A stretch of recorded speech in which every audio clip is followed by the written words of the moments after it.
It looks like they're showing more of his activist side, more of his, adventurous side, more of his um, futuristic, idealistic side. Um, Mhm. and that's cool.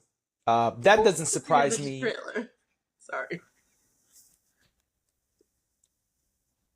Whose job was it?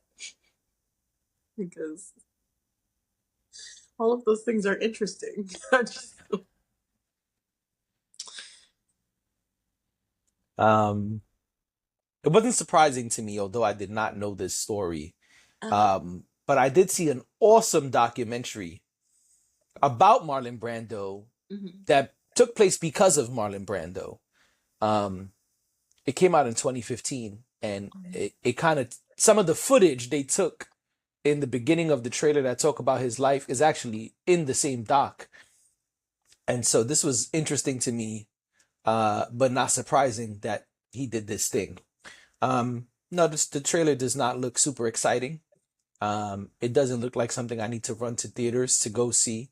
But what told me that was the beginning when I didn't see any of the names that we know as far as film companies. We didn't see Lionsgate, we didn't see Warner Brothers, we didn't see Universal Studios, we didn't see MGM Grand slash Amazon. So okay, so for an indie film, cool. I'll watch it, but I'm not gonna run to theaters to watch it. I'll watch it largely because I'm interested in Marlon Brando. Uh, excuse me. Now, what people should check out is the doc that he did. I just been going a completely. Oh yeah, because I'm sure you would be really interested in the doc. The doc is called "Listen to Me, Marlon." Okay, I know about it, Um, but I haven't seen it. yeah, "Listen to Me, Marlon" is he was recording all of these voice notes Hmm. and like recording tapes. I don't know. I went like this. I should have went like this.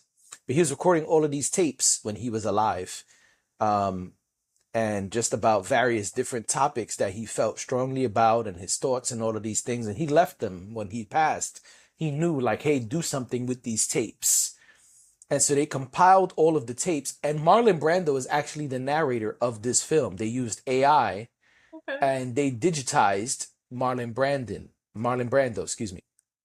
And it's really interesting because it's Marlon Brando narrating, and then they use clips from different parts of history, his interviews, his films, behind the scenes footage, Hmm. some of his home videos, all of these different things. And they created this really cool doc called Listen to Me Marlon. And shout out to Dre because Dre put me onto that back in 2016, I think it was. So super cool doc. And that is something worth watching. I will check that out. I will check that out. I gotta say the most exciting thing was when you said Napoleon Dynamite. That is, Oh yeah, using the trailer. You ain't seen yeah, it? I know. I have this obsession with Napoleon Dynamite. I love All right. Napoleon Dynamite, Let's see but what type of time we on.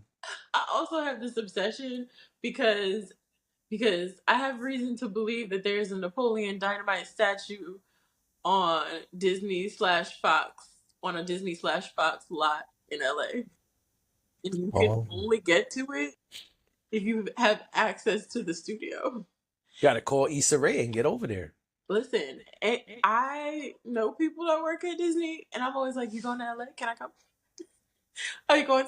Are you going? Are you going to see Napoleon Dynamite? Pedro for president? Why don't you just have them send you a picture? Because because people don't even know it's there. I feel like you have to work at the studio to know that it's there.